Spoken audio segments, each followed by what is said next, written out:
भक्त नामदेव जी हम लोगों को उपदेश कर रहे हैं। सोरठ घर तीजा अणमड़या मंदल बाजय, बिन सावन घनहर गाजय, बादल बिन बरखा होई, जो तत् विचारे कोई। भक्त नामदेव जी उपदेश कर रहे हैं, जो तत्व विचारे कोई। यदि कोई मनुष्य तत्व विचारे, तत्व कहते हैं ब्रह्म ज्ञान को। यदि कोई व्यक्ति तत्व का विचार कर रहा है, तत्व कहते हैं सार को, और सार नाम परमात्मा का है। जो तत्व विचारे कोई,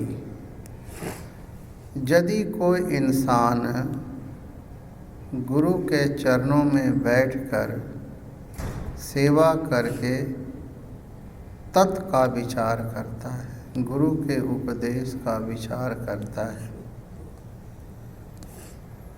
क्यों? तत्व का विचार साहिब श्री गुरु ग्रंथ साहिब जी के अंदर थाल विच तिन वस्तु पइयो, सत संतोख विचार। जो इंसान तत्व का विचार करता है तो उसे सत परमात्मा की अनुभूति होती है। विचार से सत्य की प्राप्ति होती है, और सत्य की प्राप्ति के बाद सच्चा संतोष जीवन में आता है। और भगवान कृष्ण गीता में कहते हैं, अर्जुन संतुष्टः सततम योगी। जो संतुष्ट है, आए हरख न गए सो, जो हर हाल में वाहिगुरु को थैंक्स करता है, वह व्यक्ति योगी है। संतुष्ट सततम योगी, उसको योगी कहा है। योगी का भाव है जो प्रभु परमात्मा से जुड़ा हुआ है। योग नाम जुड़ने का है। जो तत्व विचारे कोई। अब यहाँ पर तत्व को विचार करने के लिए शास्त्रों में दिया है कि किस प्रकार तत्व विचार करना चाहिए। भगवान कृष्ण अर्जुन को कहते हैं, हे अर्जुन तद विधि प्रणिपातेन परिप्रश्नेन सेवया। गुरु के पास जाओ तो प्रश्न ना करो, पहले सेवा करो। तद विधि प्रणिपातेन परिप्रश्नेन सेवया। पहले जाके लंबे पढ़ के नमस्कार करो, फिर सेवा करने लग जाओ। और सेवा करते करते जब गुरु प्रसन्न हो, गुरु पूछे कि बेटा तेरा यहाँ आने का प्रयोजन क्या है, किस लिए तुम आया है, तो वहाँ पर जिज्ञासु हाथ जोड़ के प्रार्थना करे कि गुरुदेव बहुत जन्म बिछड़े, बहुत जन्म से हम बिछड़े हुए, कई जन्म भय कीट पतंग, कई जन्म भय जल मीन रंग, कभी मीन, कभी घोड़े, कभी कीड़े, 84 लाख जूनियों में भटक के आए हैं, और सर्व द्वार को छोड़ के कहियो तुम्हारो द्वार। हमने हर एक दरवाज़ा खटखटाया है, लेकिन वहाँ दुख पाया है। अब आपके शरण में आए हैं, आप हमारा उद्धार करो। तब गुरु आपकी सेवा से प्रसन्न होंगे तो फिर तुमको ब्रह्म ज्ञान का उपदेश करेंगे। तद्विधि प्रणिपातेन परिप्रश्नेन सेवया उपदेक्षन्ति ते ज्ञानम, फिर वो ब्रह्म ज्ञान का, तत्व ज्ञान का उपदेश करेंगे। तो उनके ज्ञान से क्या होगा कि तुम भी तत्व ज्ञानी हो जाओगे। जो तत्व विचारे कोई, यदि कोई इंसान गुरु के चरणों में बैठकर तत्व का विचार करता है तो क्या होगा? अणमणया मंदल बाजे। ये जो संसार है ये एक ढोल है, अणमणया मंदल बाजे। मंदल कहते हैं ढोल को। तो ये जो संसार रूपी जो चहल पहल, इससे उपराम होकर वो प्रभु परमात्मा में उसकी वृत्ति लगेगी। अणमणया मंदल बाजे, बिन सावन घनहर गाजे। बिन सावन, ऐसा होता है कि सावन के महीने में आकाश में बदल होती है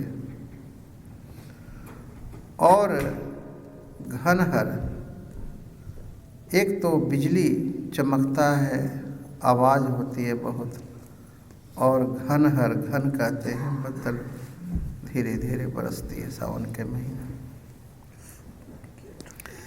यहाँ पर गुरु महाराज उपदेश कर रहे हैं, जो तत्व विचारे कोई, जिसने गुरु के चरणों के में बैठ के तत्व का विचार किया है, बिन सावन घनहर गाजे। सावन के महीने के बगैर उसके अंदर जो है झिम झिम बरसे अमृत धारा, उसके अंदर जो है अमृत रूपी बूंद बड़ी सुहावनी। जब सिख एकांत में बैठकर प्रभु का ध्यान करता है तो उसके अंदर झिमझिम बरसे अमृत धारा। वो जो झिमझिम बरसे अमृत धारा है उसी को बिन सावन घनहर गाजे। उसके लिए सावन का महीना होना जरूरी नहीं है, बाहर के बूंदाबांदी के लिए, बारिश के लिए सावन का महीना बदल होना जरूरी है, लेकिन अंदर अंदर जो अमृत बरसेगी उसमें बाहर के मौसम का कोई लिंक ज़्यादा नहीं।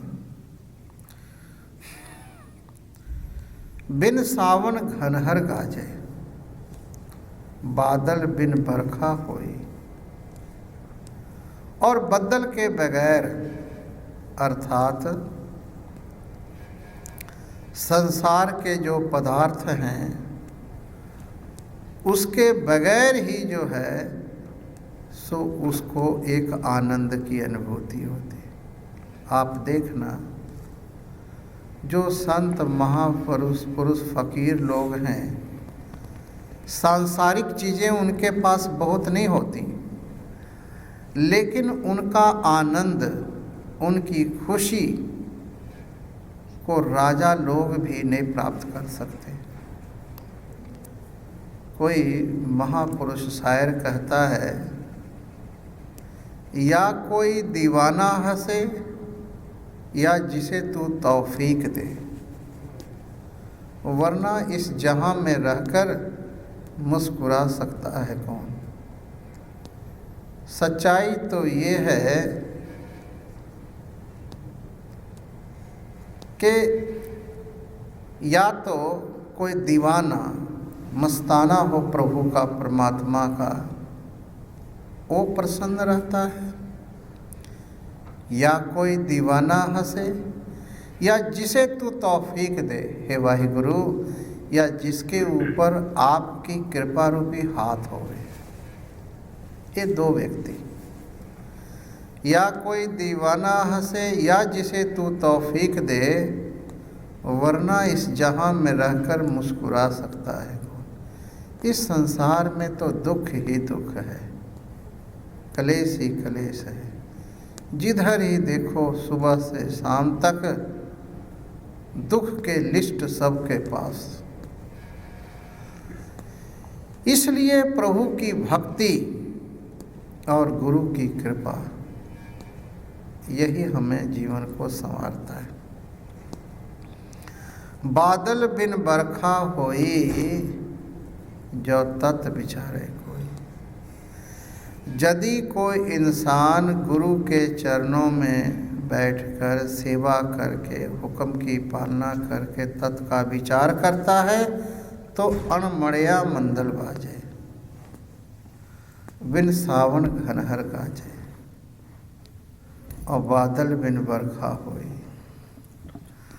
सच्चाई तो ये है कि सबके अंदर वो अनहद नाद बज रहा है, बरखा हो रही है, लेकिन जिज्ञासु लोग, भक्त लोग अंतर ध्यान हो करके उस जो आनंद का अनुभव कर पाता है, और जो बहिर्मुखी है, जो संसार के विषयों में लिप्त है, उसको अंदर के जो खजाने हैं अंदर का आनंद का, उसको कोई पता ही नहीं।